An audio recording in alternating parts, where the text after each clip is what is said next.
In this video, we're going to talk about how the 70% rule for real estate investors works. Now, for house flippers, those are people that buy, renovate, and resell, or this is also for real estate wholesalers, people that assign contracts. The 70% rule is a quick way to determine what you could pay for a property. When you're looking at hundreds of houses a week or a month, this is a quick way to filter potential opportunities or not. So let's start off with what is the formula? And we'll pull up a sheet to probably walk you through it here and make it a lot easier. So what the formula here is, load this up a little bit, is after repair value times 70% minus renovations is your maximum allowable offer. And that's what, from a rehabber perspective, what they should buy quickly. The next option is if you're a wholesaler, you tack on your fee, and this is the maximum allowable offer for a wholesaler. So in this example, just use some numbers, make it dynamic. 400,000 after repair value property. So think of that as a property that is nicely renovated, new everything, kitchen, paint, flooring, etc. Times that by 70%. And if it took, $65,000 to get there, your maximum offer should be around $215,000. Now, if you're a wholesaler, depending on what fee you want to make, let's just say you want to make $15,000 on a wholesale fee, your maximum offer to the home seller would be around $200. So that's just a quick and dirty rule of what this is. And what the 70%, kind of like cuts out the remaining 30%, that's supposed to cover rehabber profit, commissions to the agents, holding costs, closing costs, financing costs, etc. Now, there's going to be limitations to this rule. And some of them are, this formula is ideal for properties that for the most part needs full renovations, kind of like an example I gave here where property it's very dated, it just needs to be re-updated. If you're playing in a kind of like a light renovation game where you're maybe just doing paint, flooring, appliances, I don't use this formula. I just kind of just figure out what that new after repair value is, what's the renovation cost is going to be needed, and what profit am I comfortable with depending on the size of the property. So I don't really have a rule of thumb on that.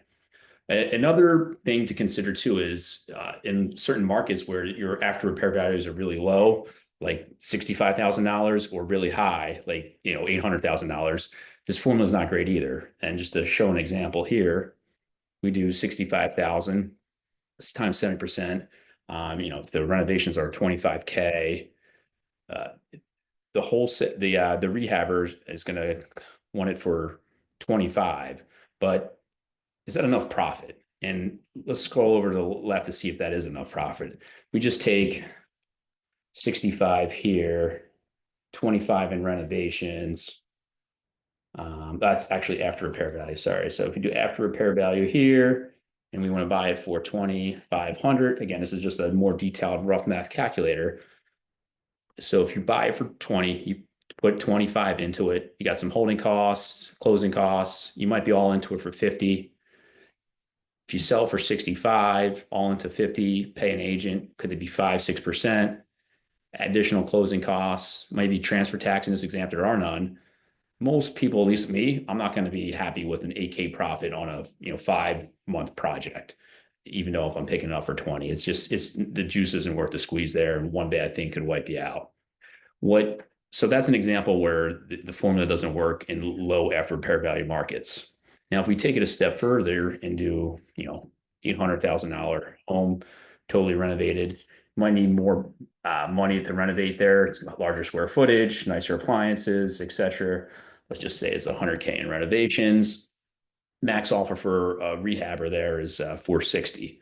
So if we do 800 after repair value, 100K there, and 460 here, well, that looks like a pretty darn good deal, right? Almost too good to be true. And that's the point. When you have really high dollar ARVs, you most likely aren't going to pick up a property for 460 unless it needs a ton more work than 100K in this example. So the question is, hey, if you want to realistically rehab at this level, you're not going to win any offers at 460. You might have to pick something up in the low fives to make sense in that market because that's where the low comps are.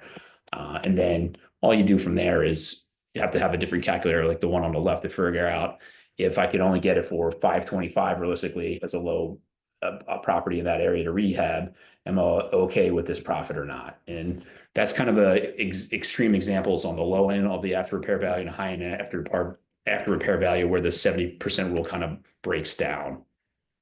And then other things to consider too is 70% might not be right in all markets. If you have a declining market, maybe you want to use 65% or lower your after repair number. In certain areas across the country, you have high transfer taxes. If you're flipping in Pennsylvania, specifically Philadelphia County or Allegheny County, those are 4% transfer tax. That eats into profits a lot. So you might want to lower down this number as well. So just some examples. It's a great tool to quickly filter through properties that need full renovations. But with any rule of thumb, it's not foolproof. And I just wanted to highlight some of the limitations of the formula of a lot of people that use the 70% rule. Any questions, feel free to ask them in the comment section. Got some value to this video, please smash the like button. And if you haven't already done so, please subscribe to the channel.